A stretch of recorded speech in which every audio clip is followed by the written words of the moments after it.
suppose, really gave rise to the way the Queen sound developed. Ooh, take my breath away. Roger and I mean, we both thought that he was very good on showmanship, but we weren't sure if he really had the sort of singing, the technical singing thing. Freddie's chance to join a band came unexpectedly in 1968 with the arrival in London of Liverpool blues trio Ibex. On their first night in town, they met Smile with Freddie in tow. He needed a band, and Ibex needed a better singer. At the time, he was very shaky. He'd go, vocally. He was still developing. Yeah, so don't listen. Don't forget, when you after the two verses, he'd be doing the same thing like you did, like he'd be going then he'd be going. Okay, look, let's get on with it. So I want to sing. Fred's nickname within the band, he was quite camp, and we all made the most of that. Called him the old Queen, just privately. Tomorrow, I'm going to see the light of the blue skies above me. His mic stand technique, this half mic stand thing, I think traces back to Ibex. In those days, I mean, you're talking 1968, 69, equipment wasn't very good, it wasn't very professional, and I think it was just he was swinging a mic stand around, and the bottom fell off, and he couldn't get it back on. Nobody had road managers, well, we didn't in those days anyway, and so nobody came rushing back with it to fit back to the thing, and he just pranced around with it, made the most of it. When I'm ready, I know I'm going away. Nothing you can do to stop me. He had this unwavering belief and this ambition, to make it and to be, the biggest thing or as big as anything else. Yesterday, my life was in ruin. When we left Hampton and moved on to college, Brian and I were the only two who really wanted to carry on with some kind of serious approach.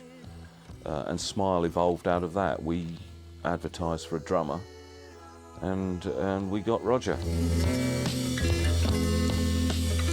Smile were a great band. I mean, they were really good.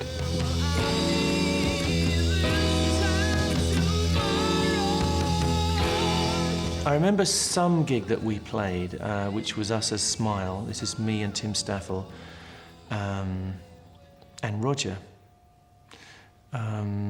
Freddie came along. Now, I don't exactly remember where it was, but he used to often come along and see us play. At that stage, he's just kind of an enthusiast, and he offers comments. He says, this is really good, it's great how you use this light and shade, you're aware of building up atmospheres and bringing them down and stuff. And he said, but you're not dressing right, and you're not addressing the audience properly, you should do this, there's all this opportunity to connect. In thinking of the places I have been, I could see that I really wasn't going to go in that direction with Brian and Roger. So I moved on and tried to find something that was more in line with what I felt I wanted to do. Tim got the most disillusioned and said, I'm off. I'm going to go and join this group called Humpy Bong. Now, Humpy Bong were an offshoot of the Bee Gees. The Bee Gees drummer had set up this group, and they had an appearance on Top of the Pops, which was obviously big time. So Tim said, I'm going with these guys, and I'm going to go for it. Freddie was always there, Freddie was saying, well, I'll sing, we can do this, put the band together like this and we get a, et cetera, we'll do this. And we kind of gradually went, well, okay. It was exactly right. Freddie wanted to do the kind of theatrical stuff that Smile was moving towards, and I gradually got uncomfortable with it and moved away. Good job I did. I could do with a fraction of the money, but I've had a really good time. I just didn't have it in me to do what Freddie did. I was never a showman, and I really wasn't the writer that Freddie was. So I tend to view it these days as I'm glad I got out of the way, because if I hadn't, the world wouldn't have had Queen. but can wrote this song for the first album called My Fairy King. And there's a line in that where he goes, "Oh, Mother Mercury, what have you done to me?" And it was after that that he said to me, well, I'm going to become Mercury, you know, because the mother in this song is my mother, and so I'm going to become Mercury. And we went, pff, you know, thinking, is he mad, you know? But he was serious, and he changed his name to Freddie Mercury. Mother Mercury, look what they've done to me. I cannot run, I cannot hide. He cast himself a role.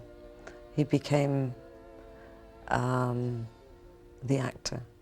Most of the stuff I do is pretending. It's like acting, you know. So you go on stage and I pretend to be a macho man and all that. And then in my videos, you know, you go through all the different characters and then you're pretending anyway. I think changing his name was part of him assuming this different skin. I think it helped him to be this person that he wanted to be. And the young Bulsara person was still there, but he was, for the public, he was going to be this different character, this god.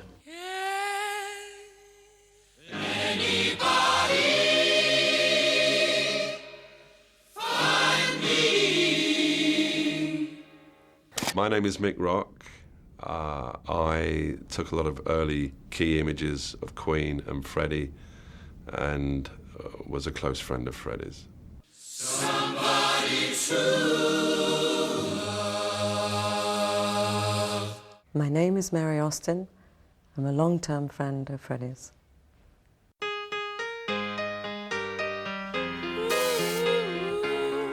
We were very sort of into the fashion world of Kensington, if you can call it that.